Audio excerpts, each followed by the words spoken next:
Let's start with my pre-pubescent self. So before I got my period and all that, I was always super skinny. I was like a rake. I was like half the size I am now. I could eat anything. I had beautiful skin. You know, people would always comment how nice my skin was. Everything was just on point, you know. In year 10, I got my period, and that's sort of when things started to change. Once I had my period for around 6 months, my skin started to break out. And that was not normal for me because, like I said, before my period I had perfect skin. I didn't even know what a pimple was. It was sort of on my forehead a little bit and on my cheeks. At the time I thought it was really bad. Looking back now, it was just sort of on the surface sort of pimples, but to me, I had never had skin like that, and both my sister's skin were perfect, and I just didn't know what to do. So at that time, I did try to start to eat a little bit healthy, but at the end of the day, I was mid-10, I didn't care. I was like, I'm just gonna go on the pill and make my skin good. The first pill I got prescribed in year 10 was a pill called Diane. Now, I got put on Diane not even a month after. I blew up. It was probably the biggest I've ever been. Before my period, I was around 45, and then once I was on Diane, I was about 56. So I had gained, you know, over 10 kilos, and it was just like, I didn't even know who I was anymore. So I was on Diane, it didn't help my skin, and it just made me fat. So I was like, this sucks. So I went back to the doctor and I pretty much said, hey, this pill isn't working for me. She prescribed me Yasmin. So Yasmin is sort of the same as Yaz, and it's apparently the only pill that helps your skin. So at that time, I didn't really know. I guess I knew sort of the side effects of the pill, but I didn't care. I just wanted good skin. I went on Yasmin and it took about 4 to 5 months, I guess, and my skin cleared up like crazy. I lost a tiny bit of weight, but I was still around 55 kilos, which normally for anyone else that's a good weight, I guess, but I am supposed to be pretty small, so I thought I was fine, but looking back I was probably a little bit heavier than I should have been. I was on the pill for year 10, 11, 12, and then the first year out of school. So I was on Yasmin for 4 years, and throughout that whole time my skin was really good. I could pretty much use whatever on my skin and it would be fine. Nothing would really break me out. So then in 2012 I got really into health and fitness, and that's when I first started to make my Instagram. So I sort of looked at my life and I was like, I would eat white bread for every meal. I hardly had any vegetables. I hated vegetables. I was just really unhealthy. So I decided to sort of change my life around, and I started eating clean and just educating myself on how to live a healthy lifestyle. So I went off the pill and I thought, oh, well, now that I'm older, my hormones would have balanced out by themselves. And in 3 months, I have never seen my skin how it was at that point. I thought my skin was bad when I first got my period. That was nothing compared to this. It was like my body was getting revenge on me. My skin was so inflamed. I didn't even have pimples. I had full-on acne, and it was bright red and inflamed, and it looked angry. I had small sort of on the surface pimples on my forehead, but I didn't even care about them. It was my cheeks. So my cheeks had like under the skin cystic pimples. They would hurt, they were red, they were inflamed. No matter how much makeup I would put on, it looked terrible. So once I had been off it for around 5 months and my skin had gotten bad, I also started to lose my hair. And my ponytail, when I first went off the pill, my ponytail was literally that. That was my whole pony. And I would brush my hair in the shower and chunks of it would fall out, like chunks. And I was on hair, skin and nail tablets, and at that point I changed to a high-fat diet, lots of fish and nuts, and nothing fixed it. It wasn't diet. My diet was fine. My naturopath said my diet was on point. They didn't know why I was losing hair, why I had this bad acne, why I had bad cellulite, why I couldn't lose weight. With my diet and the amount that I exercised, I should have been shredded. That's what every doctor said to me, but my body just wasn't changing. I did oil cleansing, I did acupuncture, Chinese herbs like Vitex, high-fat diet, vegan diet, raw vegan diet, the alkaline diet, face masks, paleo, estro block, not thinking about it because stressing makes your acne worse. And if you don't stress, it will go away. Candida diet, naturopaths, and various doctors. Nothing would fix my acne. So I was off the pill for 2 years at this point, I think, 2000, yes, I was off the pill for 2 years. So at this point, my skin ruled my life. Every morning I would wake up, the first thing I would do was this, to see if my acne had gone away. As soon as I woke up, it's the first thing I thought of. Literally everything I did in the day revolved around my skin. I would stress about what to eat for breakfast, because if I have cacao, even though it's healthy, it's an inflammatory food, so it will inflame my skin. I didn't want to eat eggs because eggs were supposed to make your skin bad. I remember going to this dessert place for my mum's birthday, and I just sat there and cried.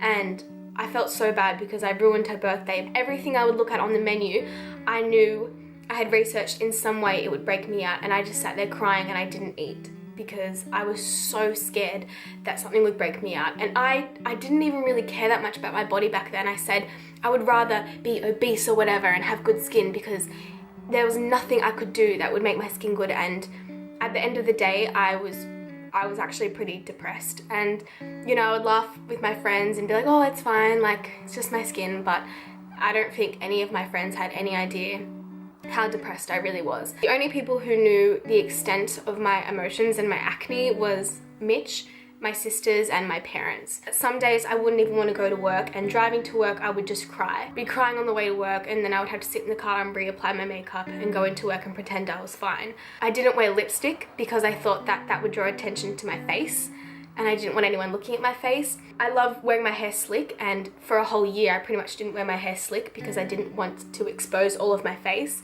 And you know, my friends, they were trying to be really supportive and helpful, and they would say, oh, don't worry Sarah, you can't even tell, like if you didn't say anything I wouldn't have noticed. Saying that doesn't really help. And I know my friends were just trying to, you know, make me feel better, but it didn't matter what anyone said. I knew it was there, and I thought that everyone was looking at it. And I would hate when my friends would come into work and say, oh hey, like I didn't know you were working today. I just would want to hide. I'd want to say, don't look at me. That went on for 2 years, and I was depressed. Every night I would stay up till around 3 a.m. and just be on Google researching things, because at that point I was in the mindset that no one was going to help me. If I was just going to lie around and do nothing, my skin would get worse, so I've just got to help myself. Because every doctor I went to, even though they would give me sort of the same prognosis, they wouldn't fix it. So this Chinese doctor said, oh, I'm going to give you acupuncture and these herbs and they'll fix your skin. And it inflamed me more. It made it worse. I got acne all over my chest and all over my stomach for my birthday. So for my birthday I had this crop top. I couldn't even wear it because I had acne everywhere. So I would say that was one of the worst times in my life. And like I said, if you haven't had acne, you're probably looking at me going, oh, you're so vain and you're so easily stressed out and easily sad. There's so many worse problems you could have. Yeah, there is. But like I said, if you haven't had severe acne, you can't relate. I can't even explain it. When I would talk to people, I wouldn't even look at them. I'd be like, yeah, that's cool, I'll see you tomorrow, cool. So at that point, I was over it. I was like, what's the point of being so healthy and natural if I'm depressed and I look disgusting? That's sort of what I was thinking. So at that point, it was either the pill or Roaccutane. Now, I did lots of research on Roaccutane, and I'm a summer baby. I love the sun, I love the beach, and it was coming into summer, and if you go on Roaccutane, you're not supposed to go in the sun. So I was like, that's just unrealistic to me. I have to be at the beach. It's the only thing that makes me happy. So I didn't go on Roaccutane. I also did more research into it, and I wasn't really that keen on it. It's a bit of an unknown drug. They don't really know what the repercussions will be when you're older.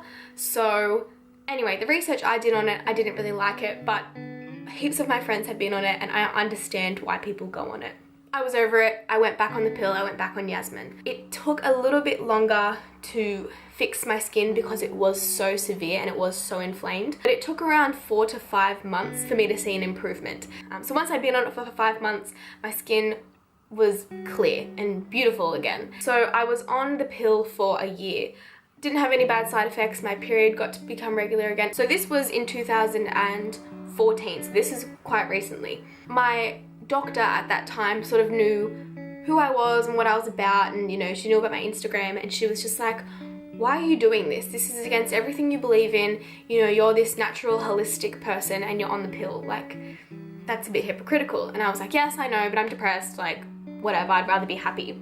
Then there was this big epidemic about my pill, so Yasmin. They started coming out with all of these stories about people who had died from using it. They had blood clots, they had strokes. I did know all of those side effects, but I was so desperate to, you know, not be depressed, I don't have bad skin anymore. I just copped it. I'm always one to say, listen to your body. If you're hungry, eat. If you're tired, sleep. If you have a headache, drink water. Listen to your body. I was sort of thinking about that, and I was like, this is my body trying to tell me that something isn't right. So when I'm not on the pill, I have bad skin, my hair falls out, I have sort of a toxic body in the way that I have cellulite and I'm not shifting weight. It was just sort of irresponsible of me to ignore those signs and just mask it and go on the pill. The last thing I want is my hormones are out of whack. They're showing me all these signs that they're out of whack and I'm ignoring it. So imagine, you know, when I'm older and I try to have kids and my hormones are so out of whack that I can't even get pregnant. I made this decision to finally find out what's going on with my body, what's wrong. I want to get my hormones in check, balanced naturally. So my body was telling me something and I decided to go off the pill. I've been off the pill now for a little over a month. This time, instead of trying to do it by myself and jumping from acupuncturist, from naturopath to Chinese doctor, I have found someone that I'm quite happy with. He is a trained naturopath, but he's also done this holistic doctor thing. I don't know, I forget. It's like all written in his office. I liked that, you know, I would tell him my symptoms and how I was feeling. He agreed with everything I thought. He was like, yep, it's definitely your hormones totally sound out of whack. But what I liked even more is that he actually ran tests. He made me do a saliva test. He did like a body composition test instead of just saying, oh, it's your liver that's wrong. You know, he wanted to find out for sure what was going on. I went to the snow and I came back and he had all my test results. Let me get them for you. I won't go too in depth because it will be a bit confusing, but I did an androgen test. I am on the high side, so I'm a stressor. So it says in the morning I'm good, and then in the afternoon I'm stressing too much, blah, blah, blah. My cortisol levels and my androgen levels are too high. My body is producing too much cortisol, too much of my stress hormone, and I've always known that. Well, I've always thought that, but it was good to have it in documentation and from my saliva tests. But the really interesting thing is he tested my testosterone levels. For a healthy testosterone range, I should be that green part just there. That's me. That dot there? That's my testosterone levels. So he said, I'm not even on the charts. He said if I was a teenage boy, that would be too high. Yeah. That just shows you how out of whack my hormones are. I guess I'm sort of getting answers to my problems. This is maybe why I'm breaking out. An excess in testosterone and an excess in cortisol and androgens is going to break you out. Look it up. So I actually got my period yesterday, so that's good. Since I've been off my pill, I've had 2 periods, so hopefully I keep getting them regularly. And 21 days after my cycle, I've got to do a urine test, and he's going to test my progesterone and estrogen levels to see how they're balancing. But for now, this is what we're doing to target my hormones, thus targeting my skin. So for breakfast and dinner, I'm taking this herbal supplement for my testosterone levels to try and balance them out. So I have to take that every breakfast and dinner. It tastes like crap, but gotta do what you gotta do. Every morning, I take this, I don't really know how to say it, Surifos? This is for my cortisol levels, and this is so my brain is sending appropriate messages to my cortisol levels so they're not going to be too high. So it's just going to hopefully de-stress me. And then he thinks I have an insulin resistance problem, which can come from unbalanced hormones, and that's why I can't lose weight, and that's why I'm heavier than I am, even though I have a good diet. So I'm on glucose support, and I just have that 3 times a day, breakfast, lunch, and dinner with my meals, just to help my insulin resistance in my body. Then every night I have to take 2 magnesiums. Again, that helps chill me out and relaxes my body and decreases my cortisol levels. And then I take a fish oil and some vitamin C. So he said, oh, and I have to take a B complex. I forgot to take that today. So that's what I'm doing at the moment. Like I said, I've got to go back and talk to him about my estrogen and progesterone levels. My skin is still smooth. Like I said, I've been off it for a month.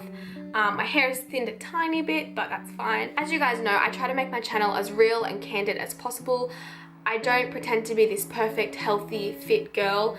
I have issues too, obviously. I remember when I was going through my really bad hormonal acne stage, I would binge watch these kind of YouTubes. I'm really sorry if this video went for a really long time, but I had a lot to say. If you have any questions, please leave them below. I'm more than happy to comment, or, you know, follow me on Instagram, send me a comment on my Instagram, because this is something I'm really passionate about. I hope you all liked this video, and I hope it helped you in any way, and I hope I haven't forgotten anything. I probably have. At the end of the day, just think there's always something you can do. It's not the end of the road. You know, I know I've got to those points where I thought there was nothing I could do for my acne and I was going to be #acne girl forever. But at the moment, I'm clear. So let's, fingers crossed, touch wood that it stays like that. Have an awesome day, guys, and I will see you in my next video. Bye.